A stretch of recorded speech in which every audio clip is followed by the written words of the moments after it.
This is kicking my ass this morning. 4 or 5 done. There it is, the golden arch. 5 seconds, last 4-minute block of VO2, and then we're done. Come on then, let's go.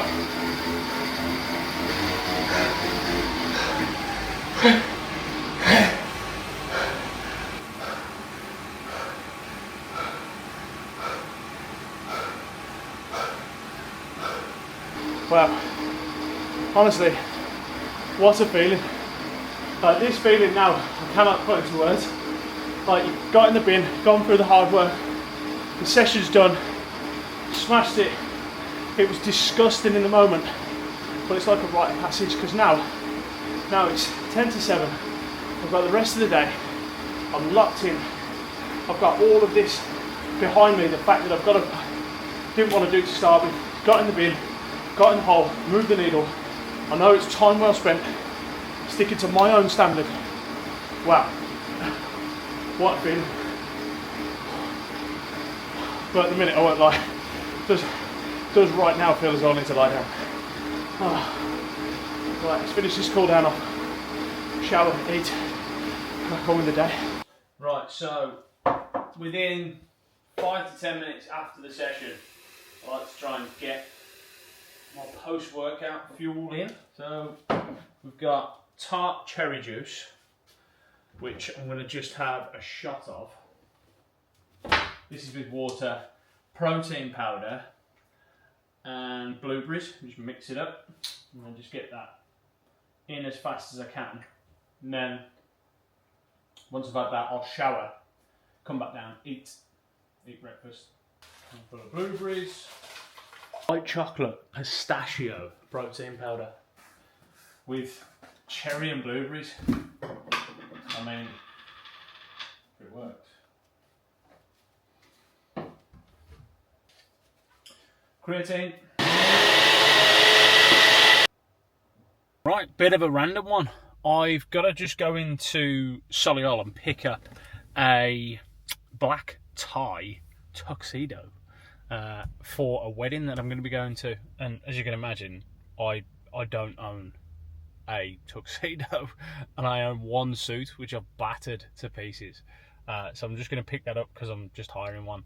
So I've got the shoes with me. I'm going to try them on with the tuxedo. I'm actually going to meet my mum as well, so we'll probably grab a coffee, grab a bit of cake, catch up. They're very shiny, aren't they?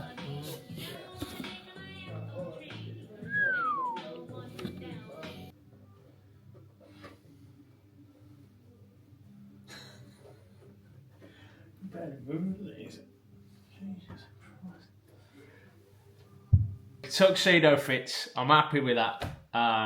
And yeah, I'm really excited for the day now because you know what it's like when you wear something and you feel a bit, oh yeah.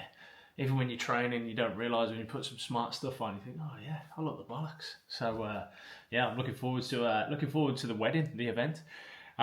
Did have to change the shirt; it was a bit baggy at the back. I went for a 15.5 collar. I don't wear collared shirts, so from a 16 to a 15.5, just to make it that little bit tighter, and just try and change the trousers so they fit a little bit better now. But in the interim of me being out, I received a message from my client, which actually now I'm back has made me stop and think a little bit. And I'm not going to share with you the detail of the message, but I am going to bring to the table something which might help you out in terms of like your habits, because as I say, our life is just a build-up of habits, right? So I'll explain the message, obviously just to keep it anonymous because it's not going to be fair for me to share detail. The client basically messaged me and said that they lost their journal for a few days. And when I work with clients, the biggest muscle that we need to start to work again is between the two ears.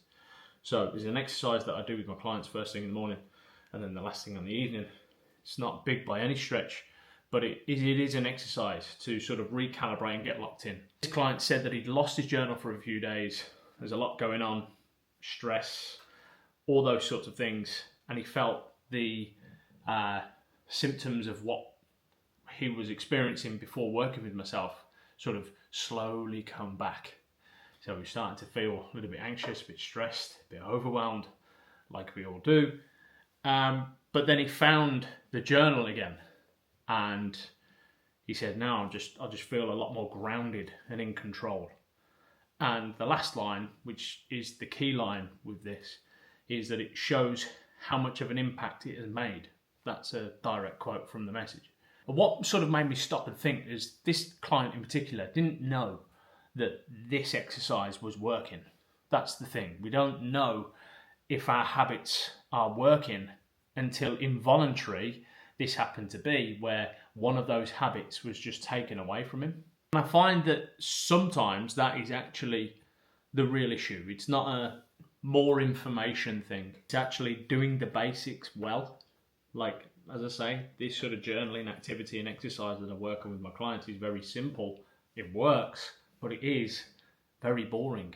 It's very monotonous until you're in a position where you see that it's gone. You can actually think, whoa, actually, yeah, I actually now know that that was working from before. I think the stronger impact in this is that because it was something that they hadn't chose to stop doing, it was taken away from them. It highlighted it even more so in the moment. And I think that's true of things like when you get an injury, like you don't go out of your way to go and get injured, but you just realise how much is taken away from you if you're injured and you can't do the things you did before. You take the things for granted, really. I think we undervalue the things that work for us and overvalue the things that we maybe haven't got just yet. So I'll leave you with the question of what maybe in your world right now do you feel that slipped, especially if you feel that things are just a little bit heavy right now, or you feel that you're just a little bit more reactive now. What sort of habits that keep you grounded and in control may have slipped and quietly just gone missing under the radar?